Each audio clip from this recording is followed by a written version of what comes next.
In this video, I'm going to talk about record sleeves and patent numbers.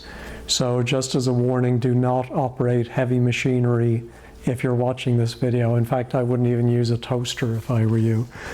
I've been going through my old records from Ireland, and when I say old, I'm talking about late 70s, early to mid 80s. Records like this Chris Rea mini album for Stainsby Girls. And I've been washing the records and then giving them new outer sleeves and inner sleeves. For example, this Chris Rea I bought obviously in golden discs. I'm not sure why they gave us outer protective sleeves in golden discs, and I don't know if they still do in Ireland today.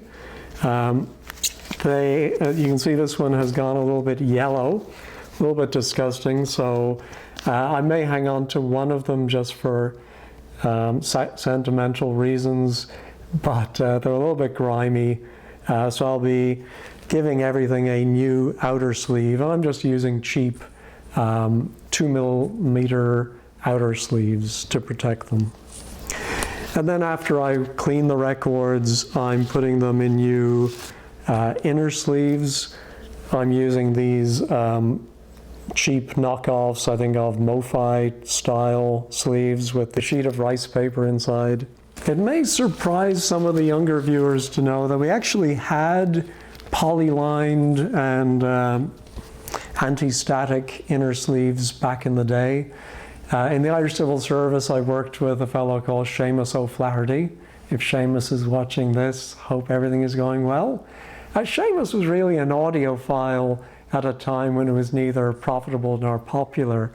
And he turned me on to a lot of great music, but importantly, he gave me some of these Nagaoka, if I'm saying that correctly, anti-static number 102 sleeves, and I believe they're still very popular among some record collectors for their anti-static properties. He just gave me a handful of them. I was too cheap to buy my own, so I just used them for valuable, important records like Roxy Music, Flesh and Blood. And I saw on a blog where actually way back, maybe the 50s, they used to use a material called glassine for inner sleeves. I'm familiar with that material from my stamp collecting days when you'd get little envelopes made out of glassine to store your stamps in. Most, of course, of the inner sleeves are typical white paper, but I do have a question for you. Some of my records from a particular label, and in fact from a particular artist who was associated with that label, came in these bright yellow inner sleeves. So if you know what label that was, and even want to guess who the artist might have been, put that down in the comments below, but a very distinctive yellow color. But as I was looking at the other white sleeves, I noticed this patent number down in the bottom, 1125555. And I was very curious, why would there be a patent number on the bottom of a record sleeve?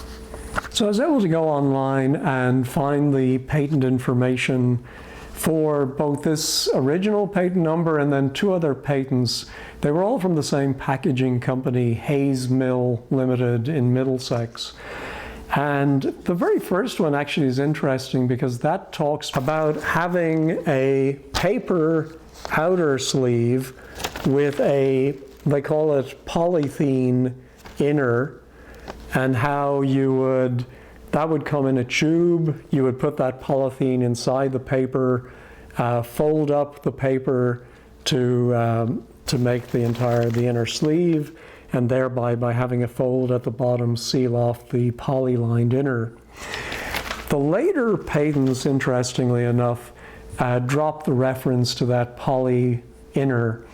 And in fact, this one that we're interested in, 1125555, they talk about the difficulty that the machinery after the record has been put in the inner sleeve, then coming along and putting that in the outer sleeve, often the corners would jam.